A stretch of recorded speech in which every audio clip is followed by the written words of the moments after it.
Привет! В этом видео я расскажу про Киану Касвана. На моем канале уже есть видео про Мэй и Фухуа. Не забудьте их посмотреть, подписаться, активировать уведомления и поставить лайк. Начнем с личности. Киана Касвана, или К-423, поначалу очень хвастливая, самоуверенная, яркая и дурная девушка, которая любит поесть. Она была беспечной и уверенной, что может сделать все, что угодно и что она лучшая.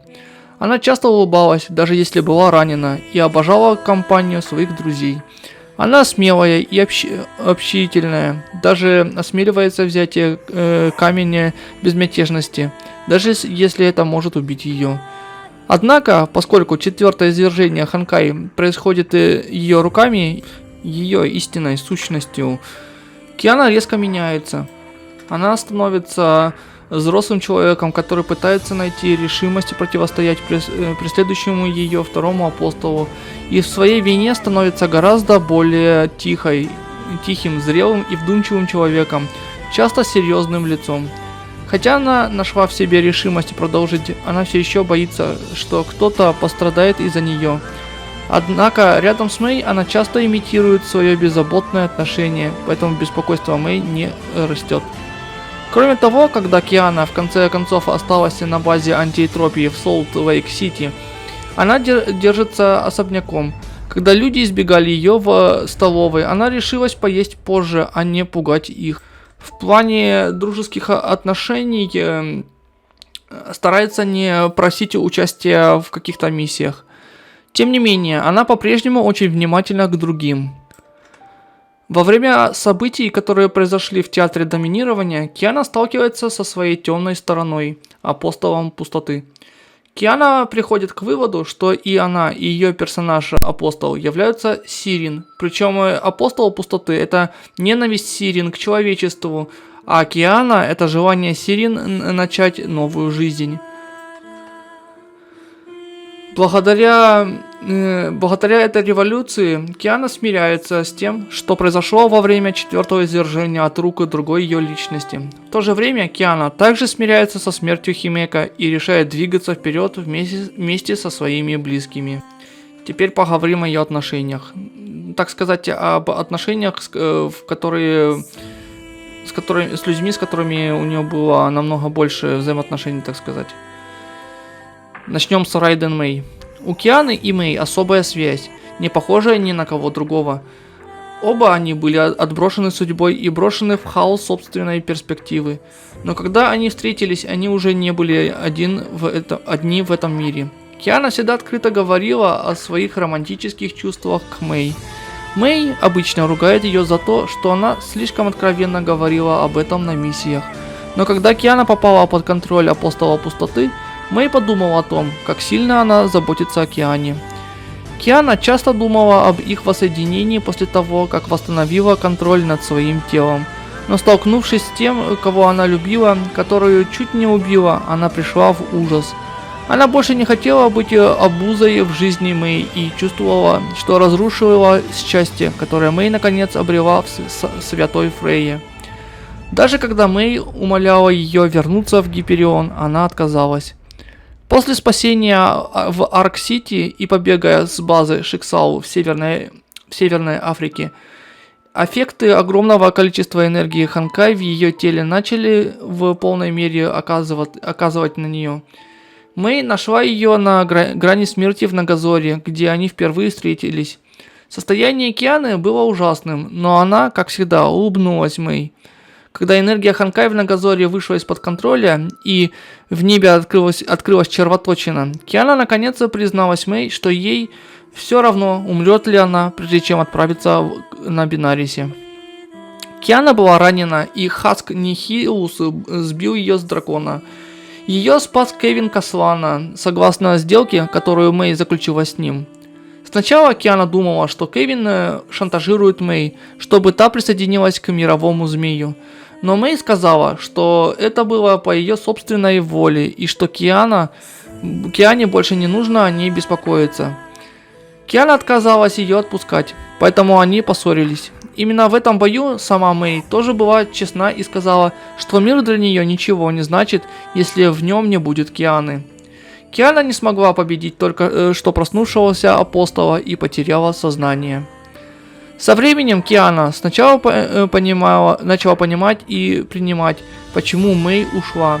Пытаясь спасти Фухуа, она осознала, насколько сильно ее самоотверженное отношение ранило окружающих. Она решила, что, став апостолом воспламенения, больше не будет скрывать свои истинные чувства. На данный момент она по-прежнему считает Мэй своим лучшим партнером. Мурата Химека.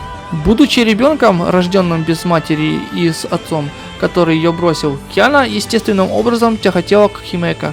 Сначала она была как колючка. Она думала, что как Касвана непобедима, но Химека доказала свою неправоту, победив ее на дуэли. После этого Киана стала больше уважать Химека. Однажды, в день отца, Химека застала Киану хандрящую в кампусе. Даже в состоянии алкогольного опьянения Химека смогла сказать, что что-то не так. Поэтому она спросила об этом Киану, прежде чем отмахнуться. В конце концов, однако, Киана призналась, что думала о своем отце. Химека произнесла перед ней речь о своих проблемах в прошлом, прежде чем обнять Киану. Киана запротестовала, но позволила ей это сделать. Несколько раз было показано, что Химека была большой опорой в жизни Кианы. От изменения своего взгляда на то, что значит быть валькирией, до ее возможного последнего урока. Химека вела Киану по ее пути.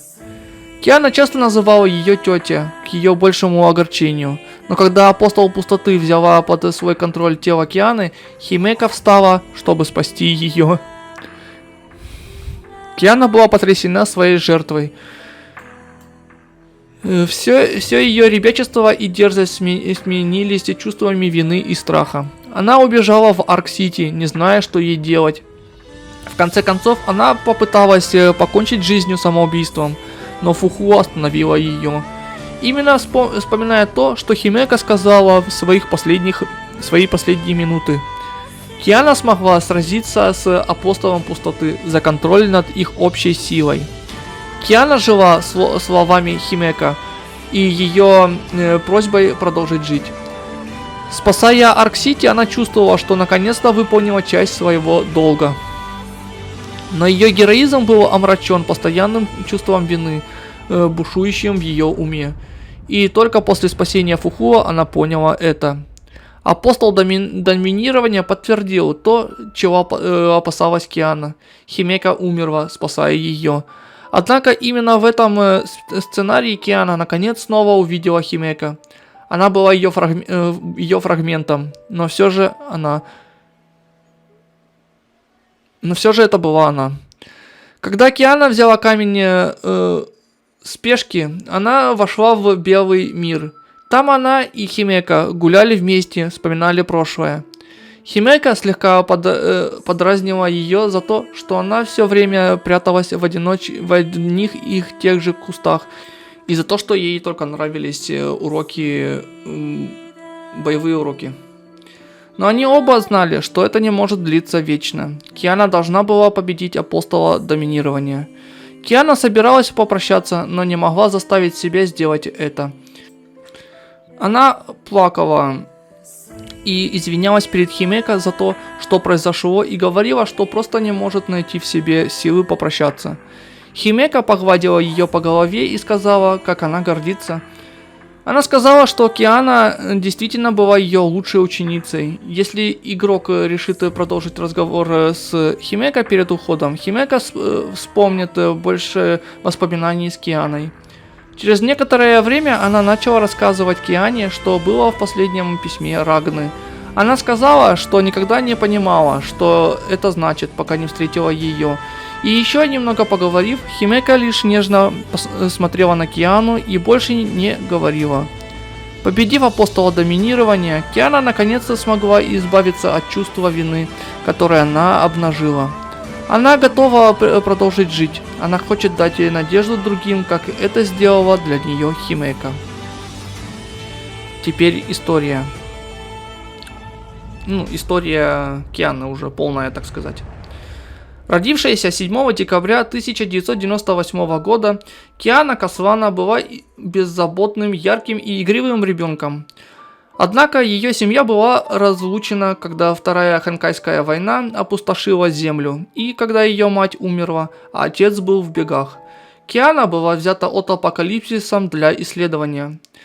Отто похитил ее, чтобы изучить гены Касваны и выяснить, как Сигфрид получил свои способности. Когда ему это не удавалось, он вместо этого начал делать ее клонов с намерением использовать одного из них в качестве сосуда, чтобы вернуть Сирин, второго апостола. Это было сделано успешно с клоном К-423, в котором ядро было имплантировано во время роста, а ДНК Кианы Касваны было внедрено внутрь. Клон развил сознание и стал разумным, в отличие от всех других попыток.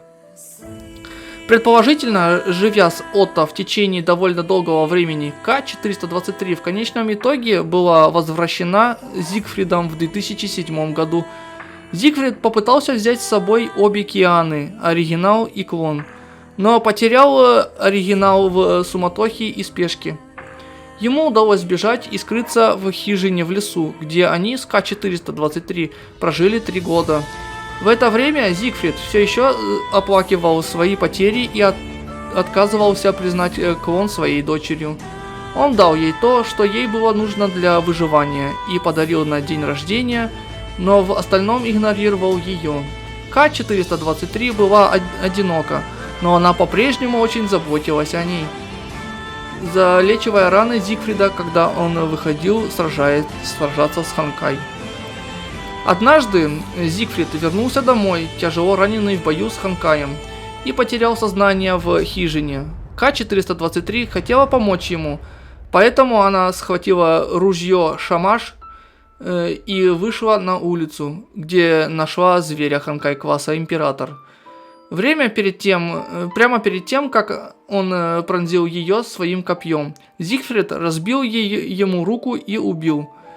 Тронутый тем, что К-423 хотела сразиться с Ханкай, он признал ее Касваной и дал ей имя своей дочери Кианы. Киана с любовью вспоминала этот момент, называя это лучшим подарком на день рождения, который он когда-либо делал ей. Эти двое заключили договор, чтобы бороться за все прекрасное в мире. Год спустя, 2010, Сирин снова проснулась, заставив Зигфрида снова усыпить ее, потеряв при этом руку. Зигфрид покинул Киану по неизвестным причинам, оставив ее бродить по планете в поисках его. В поисках она побывала во многих странах, включая Италию, Гаити и Филиппины. Это в конечном итоге привело ее в Академию Чиба в Нагазори, Хонсю, Япония, где она встретила Райден Мэй. Киана связалась с девушкой, и, несмотря на нежелание Мэй, они быстро подружились. Киана охотно тусовалась с ней, в конце концов взбесившись, когда попробовала домашнюю кухню Мэй. Она умоляла Мэй приготовить еду и для нее, так как каждый раз, когда она пыталась приготовить, это заканчивалось катастрофой. Мэй согласилась с ее нелепым списком просьб о еде и начала готовить обеды для них обоих. Киана также заступалась за Мэй, когда другие издевались над ней и издевались над ними, несмотря на слухи, которые они распространяли о Киане.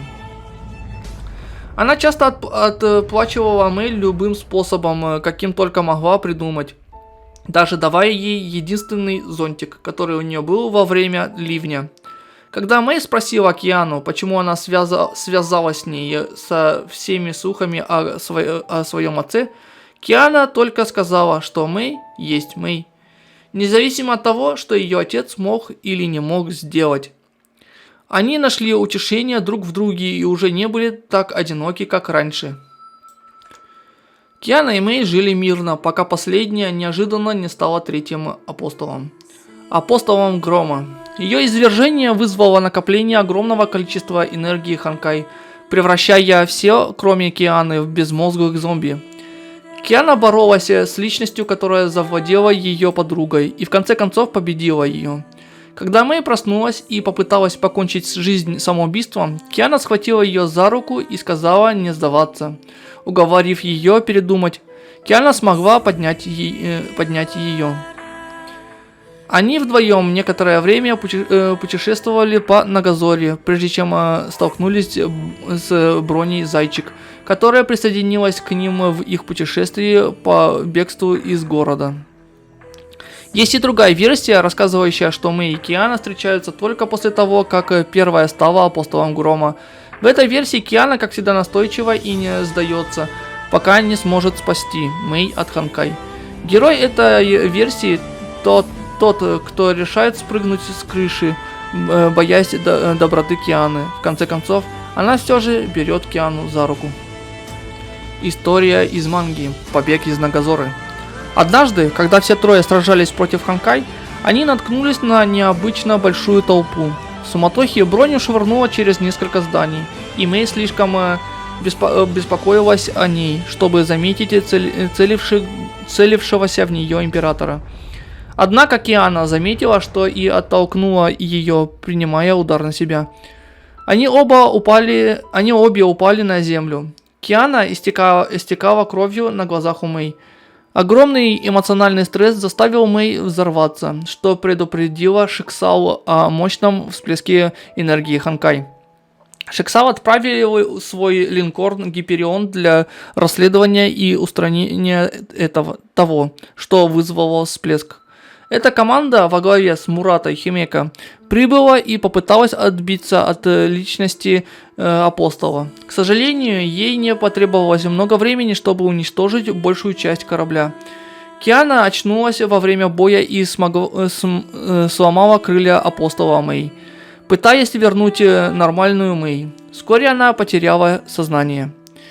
Киана просыпается в медицинском отделении Святой Фрейи, где встречает Терезу Апокалипсис. Тереза заключает сделку с Кианой. Если Киана поступит в Академию и станет Валькирией Шиксау, она расскажет ей, где находится Зигфрид. Киана соглашается только после того, как узнала, что Мэй в безопасности. Школа Святой Фрейи. Самоуверенность Кианы постоянно подвергалась сомнению в Святой Фрейи. С первого дня обучения и до своего первого теста Киана обнаруживает, что, хотя она так долго выживала в одиночестве, были вещи, в которых она не была хороша. Броня решает помочь ей с исправительными экзаменами и устанавливает связь с виртуальной реальностью, чтобы Киана могла изучить историю визуально, а не по учебникам. Они идут от первого зарегистрированного случая заражения животных Ханкай в 2717 году до нашей эры, до 14 века. И в этой виртуальной реальности Киана видит клятву Иуды, сидящую под открытым небом. Заинтересовавшись этим, она кладет на него руку. Внезапно он узнает в ней члена дома Касвана и втягивает в другое виртуальное пространство. Она падает с неба в объятия Калин Касваны. Едва они могут начать говорить, как появляется группа людей в черных мантиях. Они поставили под сомнение мотивы ее ухода от них, и Калин просто сказала, что хочет спасти Киану. В то время как некоторые из охранников ей не поверили. Один в более детализированной маске остановил их жалобы. Фигура в маске попросила Калин признаться, чтобы ее не казнили, но Калин отказалась. В ответ один из охранников резко дернул ее за цепи, и Киана в отместку ударила нападавшего ногой. Во время хвастовства на нее напала другая фигура в маске, и она потеряла сознание. Киана очнулась в тюремной камере с Калин напротив нее. Они представились и немного поболтали. Калин сказала, что человек в маске, который сбил Киану, был лордом Артуром, который ранее обучал ее. Киана спросила, почему у нее проблемы, на что Калин ответила, что она что-то украла. Киана взволнованно сравнила ее с Робин Гудом. Он же воровал, чтобы раздать бедным. Но Калин сказала ей, что она просто украла древний артефакт у тех, кто хотел использовать его в своих корыстных целях. После этого она быстро прекратила обсуждение. На следующее утро Киана проснулась от сообщения, что ее мать послала забрать ее. Она была сбита с толку, но спросила Калин, будет ли она в порядке одна. Калин успокоила ее, прежде чем тюремный охранник оттолкнул Киану от камеры. Выяснилось, что Броня притворялась ее мамой и проникла в пространство данных, в которое попала Киана. Броня заявила, что это был скрытый сектор архивов памяти, доступный только для членов дома Касвана, и что у нее были некоторые проблемы с доступом. Она также упомянула, что он был продвинутым в том смысле, что имел гиперреалистичные и интерактивные настройки обратной связи. Когда Киана упомянула Калин, Броня сказала ей, что это ее предок Калин Касвана. Они узнали о ней и на уроках истории, но Киана не обращала внимания. По сути, она была главной валькирией Шиксал, прежде чем украсть черный ящик, содержащий ядро Ханкай, конкретно принадлежащий апостолу коррупции или порчи. Она сбежала на Дальний Восток, где влюбилась в Яи Сакуру, которая в конце концов была подвержена порче существом в коробке, которую украла Калин. Она была вынуждена запечатать ее. Ее привезли обратно в Европу для допроса, и на суде она заявила, что влюблена в Сакуру и что она невиновна. Калин была приговорена к смертной казни через повешение. Киана пришла в ярость от этой новой информации, сказав, что те, кто подвержен Ханкай, когда-то были людьми, и они не виноваты в том, что были введены в заблуждение. Она сказала, что любить апостола не грех. Киана заявила, что они должны спасти Калин. Броня сказала, что это смешно, потому что это был виртуальный мир, а в реальном мире Калин Касвана давно умерла. Однако это не обеспокоило Киану, и они настаивали на том, чтобы поступить правильно. Броня сдалась, и они стали думать, как ее спасти. План состоял в том, чтобы отвлечь внимание взрывчаткой. Киана воспользовалась замешательством, чтобы победить. В день казни все шло по плану, пока не появилась Киана. Внезапно лорд Артур указал им на гавань, где он разместил корабли, чтобы доставить Калину в безопасное место. Казалось, все шло прекрасно, пока большие и не очень большие звери Ханкай не заполнили город. Прибыл Отто, объяснив, что он выпустил их из подземных сооружений, в которых их хранил Шиксал, и делал это, чтобы спасти Калин. Калин дала ему пощечину и заявила, что будет защищать горожан, а не идти с ним. Киана присоединилась к ее усилиям, но они были бесплодны. Калин увидела зверя, идущего за ребенком, и вмешалась, проткнувший ее живот огромным шипом вместо девочки. Киана пыталась дать отпор, но без оружия это было бесполезно. Броня бросилась вытаскивать Киану и себя из симуляции, когда та упала со своего наблюдательного пункта. Настоящий апокалипсис настиг ее. Они произвели на него впечатление, и он решил предоставить им доступ к данным для боевого костюма «Проклятие богов». Рыцарь Лунный Луч. Костюм был развернут на Киане, и она легко победила всех зверей, напавших на город. После этого Киана утешила Калин, сказав, что все в безопасности. Калин поблагодарила ее, сказав, что для виртуального персонажа, было неожиданно, что с ней обращаются так любезно. Далее она сказала, что через некоторое время поняла, что она персонаж виртуальной реальности из-за повторяющегося сценария и того, что ее снова и снова убивают одним и тем же способом. Кален думала, что появление Кианы может что-то изменить, но, похоже, это было не так. Киана сказала ей, что настоящая Кален умерла более 500 лет назад, и виртуальная Кален ответила, что Сакура, должно быть, тоже была одна так долго. Она попросила Киану отправить сообщение от нее Сакуре, если они когда-нибудь встретятся.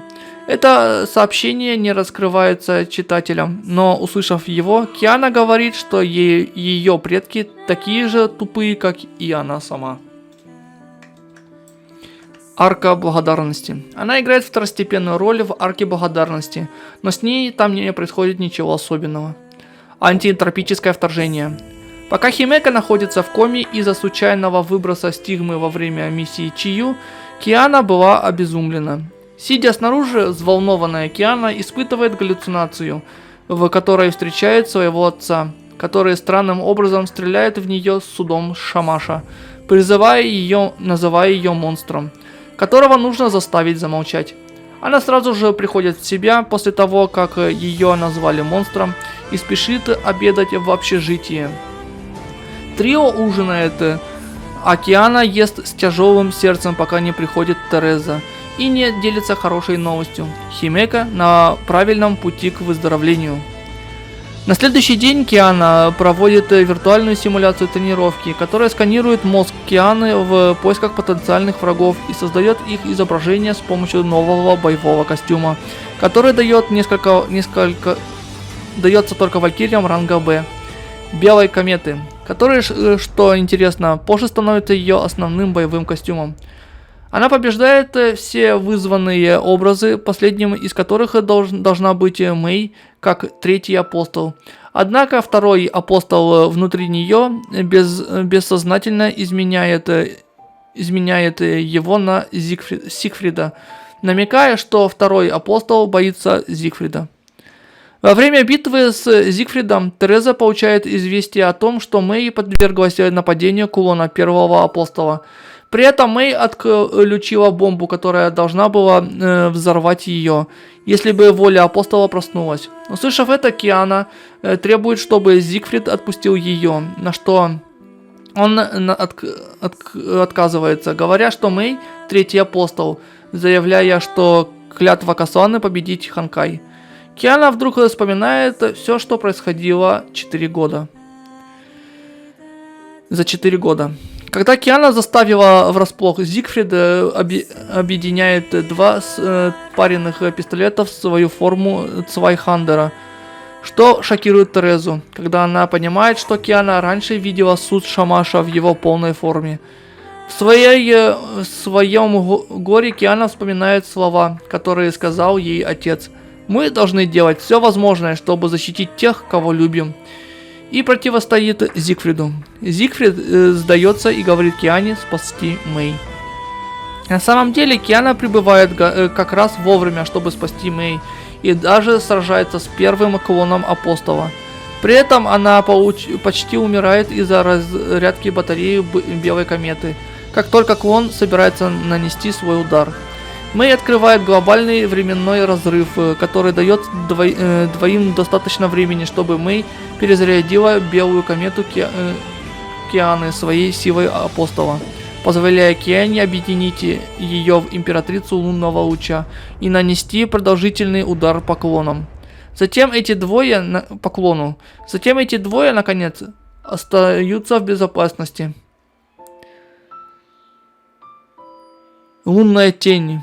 Лунная тень происходит через месяц после вторжения антиэтропии, когда антиэтропия создает еще один клон Велта Джойса, который помог доктору Маги забрать камень спокойствия у Шиксау. Эти двое остаются в Сингапуре, чтобы спрятаться, и потому Ота отправляет Фухуа забрать камень безмятежности. А также просит взять с собой Киану, чтобы Ото мог увидеть, насколько продвинулись ее копия. Фухуа маскирует это под миссию, позволяющую Киане получить бонусные баллы за свои низкие оценки. Пока Фухуа имела дело со вторым клоном Велта Джойса, Киана была обманута и введена доктором магии, и в нее была введена сыворотка доктора магии, нейтрализирующая Ханкай. Когда Киана выздоравливает, доктор магии говорит Киане принять больше сыворотки, говоря ей, что она жила жизнью, которую она заслуживает, как нормальная маленькая девочка. Киана возмущена перспективой стать нормальной и неспособностью защитить человечество, и пока доктор магии возражает, вызывает второго клона Велта Джойса и перерезает доктору магии ногу. На лестнице Киана говорит ему, что не может сдаться, потому что ее семья веками борется с Ханкай. Тронутый доктора магии решает привести Киану к жемчужине безмятежности, то есть к камню безмятежности. Понимая, что Коколия хочет создать апостола смерти, доктор магии предупреждает Киану, чтобы она не брала камень. Однако Киана полностью игнорирует это, полагая, что если она возьмет ядро, извержение Ханкай вообще не произойдет. Киана не осознает, что делает это. Она снова временно будет второго апостола. Фухуа встречает Сирин в теле Кианы на крыше, где Сирин вызывает рыцаря лунного луча, питаемого камнем безмятежности. Фухуа просит Ото развернуть теневого рыцаря, что позволит Фухуа легко одолеть Сирин, вернуть камень безмятежности и спасти Киану. История игры. Ханкай Импакт 3 начинается с извержения Ханкай в городе Сакай в 2016 году, куда 5-й отряд Химека отправляется уничтожить всех зверей Ханкай. После того, как Киана разобралась со своей группой зверей Ханкай, она приземляется на Селену и встречает Мэй, где они оба застигнуты врасплох зверями Ханкай. Эти двое быстро побеждены зверями Ханкай, и Мэй в отчаянии использует силу третьего апостола, чтобы победить всех зверей. Когда Броня находит Мэй и Киану, Мэй быстро теряет сознание. Все трое отправляются в линкор, и Броня отмечает, что этот линкор принадлежит антиэтропии. Все трое также используют технологии антиэтропии, чтобы проникнуть внутрь. Когда они подходят к панели управления, в главном контроллере обнаруживается письмо, адресованное Киане. Он возвращает линкор Киане и говорит ей, что для того, чтобы зайти на трон и править этим миром, ей нужно найти 4 ключа. Там же написано, что пароль от моста — день рождения Кианы. Затем линкор перенаправляется в школу Святой Фрейи. Как только Мэй и Киана расслабились, биочип в мозгу Брони внезапно среагировал и был настроен очистить всех окружающих врагов, напав на Мэй и Киану. Мэй и Киана, к счастью, побеждают Броню, позволяя Броне перейти в сознание и доложить Химека. Броня запрашивает физиологическое обследование, которое показывает, что энергия Селены могла помешать биочипу Брони. Вернувшись обратно, Валькирии возобновляют свои тренировки для следующего экзамена Валькирии, где Химека говорит Киане, что она будет тренироваться с Фухуа, чтобы подготовиться к экзамену. В той ночью Киане снится сон, в котором она слышит шепот, приветствующий ее дома. Этот призрак насмехается над ней, рассказывая о ее семье. На следующий день трио проводит дополнительные тренировки с моделированием данных, и Фухуа и Киана встречает Химека, где Химека говорит, что не верит, что на Броню повлияла Селена, а скорее что-то еще. Этой ночью Киана видит еще один сон, в котором призрак изображает из себя ее близких и оскорбляет Киану и Мэй, зля Киану. Призрак продолжает насмехаться над Кианой. говоря ей, что они снова встретятся. В день экзамена появляется Рита Розвайс, вторая валькирия С-ранга, заинтересованная присутствующей на экзамене Касваной. По мере того, как трио проходит экзамен, последний этап экзамена прерывается, и вместо этого вызывается Ганешу, зверь Ханкай императорского класса, слишком могущественного для валькирии ранга Б. Тем не менее, трио успешно побеждает его, впечатляя Риту. Когда экзамен закончился, Киана и ее группа возвращаются в общежитие, когда Киана внезапно потеряла сознание и снова встретила шепчущего призрака, когда Киана поняла, что призрак это второй апостол. И хотя Киане удалось победить призрака, призрак насмехается над ней, говоря Киане, что он вернется и никогда не перестанет ее преследовать. Рита отмечает, что воздействие Селены было довольно сильным, но, по правде говоря, Рита знала правду о том, почему Киане снились сны.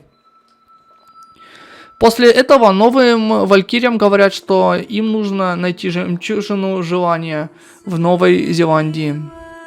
Встреча с Венди, валькирии, в ноги которой имплантировали драгоценный камень желания, из-за которого она не может двигаться. Трио быстро подружились с Венди, однако жемчужина желания начала питаться ненавистью Венди, породив четвертого апостола ветра.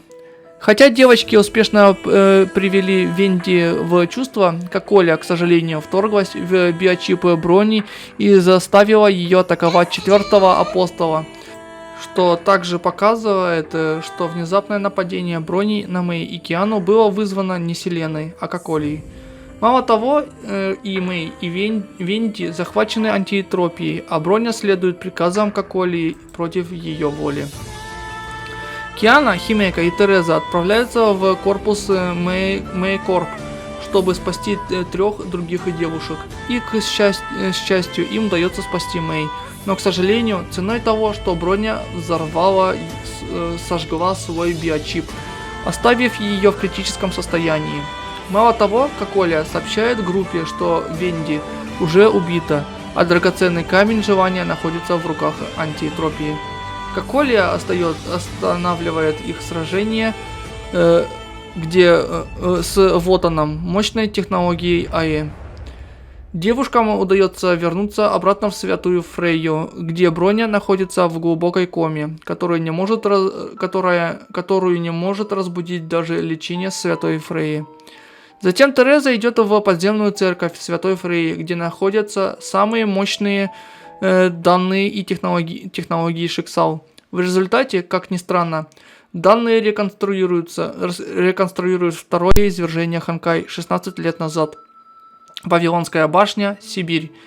Тереза входит в пространство данных, не зная, что Киана тайно следит за Терезой. Из любопытства Кианы она следует за свитой в пространство данных. Киана переживает события 7 февраля 2000 года, в день, когда Сирин проснулась как второй апостол. Она встречает Терезу, которая не узнает Киану, поскольку эта Тереза является симуляцией Терезы из 2000 года. Мало того, она также встречает Зигфрида, своего отца, и Сесилию Шарьяк, ее мать. Киана привязывается к Сесилии, даже называя ее мамой. Это интересно, потому что причина, по которой К-423 вообще проснулась, заключается в том, что Сирин хотела быть дочерью Сесилии и слышать, как Сесилия говорит ей «их лебедих».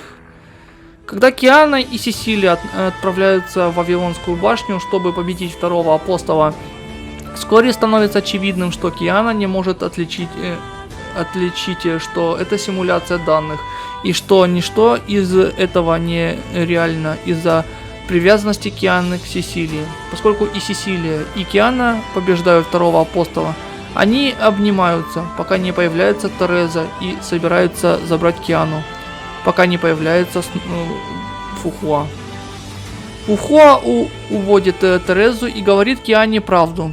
Все, что она только что пережила, не было ни виртуальной симуляцией, ни вообще реальным. Она все это время стояла на одном месте и жила иллюзией, мечтой, созданной вторым апостолом внутри Кианы, используя любопытство Кианы к ее родителям как свою слабость. Эта новость шокирует Киану, когда она осознала, что все, что она пережила со своей матерью, было не настоящим, и расплакалась, сказав Фухуа вернуть ей ее мать. В этой ярости и замешательстве Киана вспоминает волшебные слова «их лебедих» и постоянно повторяет их, позволяя Киане использовать часть силы апостола и сражаться с Фухуа. К сожалению, Киана проигрывает, и Фухуа приводит ее в штаб-квартиру Шиксал. Тереза немедленно приказывает атаковать штаб-квартиру Шиксал вместе с антиэтропией. Затем Киана наполняется невообразимым количеством энергии Ханкай и драгоценным камнем безмятежности, что пробуждает второго апостола, который приказывает Бинарису проснуться от мороза и снега в Сибири. Хоть Бинарис немного задерживает Шиксал, Шиксал успешно дал время второму апостолу, чтобы добиться господства над телом Кианы. Отключив всю защиту Шиксал и найдя Мэй, упавшую с Гипериона, Мэй использует силу третьего апостола, чтобы попытаться спасти Киану от второго апостола. Однако второй апостол побеждает Мэй, поскольку второй апостол намного сильнее другого апостола. Мэй не удается победить второго апостола, и Сирин высвобождает своих зверей Ханкай и уничтожает роботов антиэнтропии одним щелчком пальца. Мэй отмечает, что второй апостол излучал огромную силу Ханкай. И что еще более интересно, поскольку в то время как другим апостолам требовалось время, чтобы превратиться в свою вознесенную форму, второй апостол немедленно проснулся в своей вознесенной форме. Апостол, не впечатленный силами Терезы, Брони и Мэй, приводит их в свое пустое пространство, чтобы убить их одного за другим, показывая, что все их атаки тщетны, поскольку даже клятва Иуды не может связать апостола. Фухуа приходит, чтобы напасть на апостола, чтобы дать девушкам и Терезе время сбежать. Однако второй апостол оставляет Фухуа раненой и решает не убивать ее, а Отто позволяет ей уйти, к большому разочарованию Фухуа. В течение 4 месяцев мир страдал от отчаяния, страха и боли, когда второй апостол выпустил миллиарды зверей Ханкай и разрушил города и страны, а выжившие бежали в какие бы то ни было убежища.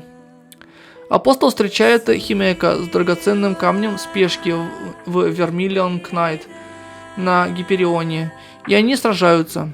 Апостол приходит в ярость, увидев, что ее собственный драгоценный камень используется против нее, и начинает чудовищно и безуспешно пытаться помешать ей убить Химека. Как раз когда она собирается убить Химека, антиэтропия использует Селену на апостола, что уменьшило ее огромные запасы Ханкай до почти что ничего, кроме шквала тепла.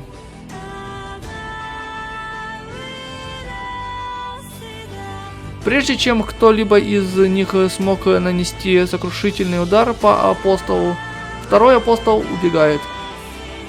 Химека, которая легко побеждает Бенариса после того, как второй апостол посылает дракона атаковать Гиперион, попадает в пустоту, где апостол приветствует ее смерть. Хотя апостолу удалось серьезно ранить Химека, порезав ее и даже бросив в нее пустоту. Даже апостол не мог конкурировать с решимостью и заботой Химека о своей ученице. В конце концов, апостол побеждает Химека, только чтобы понять, что Химека ввела ей в спину нейтрализующую сыворотку Ханкай. Издав пронзительный крик боли и агонии, пустотное пространство второго апостола рушится, и второй апостол снова погружается в временный сон. Однако извержение Ханкай не прекращается распространяться. Киану омывает берег, где она просыпается и видит результаты пробуждения второго апостола. Отчаявшись, мир в состоянии паники и страдания, и теперь ее разыскивают, а Риту Розвайс отправляют поймать ее от имени Шиксал. Проходя через Арк-Сити, мегаполис убежище для оставшихся беженцев и выживших, она обнаруживает существование мирового змея, организации, которая выпустила Ханкай в определенных районах города. Во время своего пребывания в Арк-Сити ее постоянно мучает тревога из-за того, что она является катализатором мира, и, что еще хуже, второй апостол просыпается, используя вину Кианы за смерть Химека, и продолжает грызть ее слабости, чтобы снова восстановить контроль над своим сосудом. Во время битвы с Ханкай зверем Киана почти умирает, где она попадает в иллюзию, созданную вторым апостолом, который раскрывает ужасающую правду, уговаривая Киана присоединиться ко второму апостолу. Все о Киане Касвана – ложь. Киана Касвана предназначалась как сосуд для второго апостола, сделанный жадным человеком. В ее душевных муках от осознания правды появляется иллюзия Фухуа благодаря перу Фэнхуа Даун, которое Киана игнорировала в течение 3 месяцев, считая Фухуа шпионом и предателем. У Фухуа и Кианы есть небольшой обмен мнениями, где Фухуа предупреждает Киану, что она не сражалась с Ханкай, а Киана, одновременно напряженная и разгневанная, кричит на Фухуа, избегая ее и говоря ей уйти. Перед уходом Фухуа просит Киану простить ее. Киана продолжает бороться со зверями Ханкай и оплакивает события в своей жизни, вспоминая тех, кого она называла своей семьей и в итоге причинила боль. Понимая, что она не может избежать этой участи, и так сильно обремененная чувством вины и бессмысленностью жизни, Киана направляет пистолет на свой подбородок, и как только она собирается нажать на курок, появляется Фухуа, говоря ей, что сейчас не время для отчаяния, убеждая ее жить дальше. Сражаясь с другими зверями Ханкай, Киана оказывается беспомощной и закрывает голову, когда звери Ханкай уровня святилища направляются в ее направлении. Как и они, внезапно происходит временный перелом. Когда Киана встречает иллюзию Химека, которая проходит мимо нее и спрашивает, чего она ждет. Обретя решимость превратить этот несовершенный мир в тот, который я хочу. Она овладевает частью способностей пустоты второго апостола, что позволяет ей расширить способности ее бродяги пустоты, костюма бродяги пустоты, где ее видят с одним золотым и одним голубым глазом. Киана принимает помощь Фухуа, и они вдвоем отправляются в Арк-Сити. Когда вы играете за Киану в главе 11 дополнения, или как еще можно увидеть в списке глав X, называется X, то есть дополнение. Есть альтернативный финал. Если вы позволите заряду апостола заполниться, когда апостол пустоты успешно получает контроль над телом Кианы и говорит, что конец текущей эры близок, подразумевается, что апостол пустоты приступит к уничтожению остального мира. Однако это не настоящий финал, и она работает скорее как экран проигрыша, поскольку вам разрешено снова играть на сцене, пока вы не выиграете. После того, как Фухуа спасает Киану, Фухуа начинает учить Киану, как защитить себя от апостола пустоты и стать сильнее, используя 8-й ключ и создавая пространство сознания. Здесь она учится пользоваться гранью Тайсюань. На этом все. Большое спасибо за просмотр. Ну, точнее, я бы сказал, за прослушивание, потому что я делаю видео с таким учетом, чтобы вы могли слушать, пока чем-то занимаетесь. больше, чем смотреть, так сказать. Поставьте, пожалуйста, лайк этому видео и не забудьте подписаться на меня. Ну и активировать уведомления еще. Еще раз большое спасибо. Увидимся в следующих моих видео.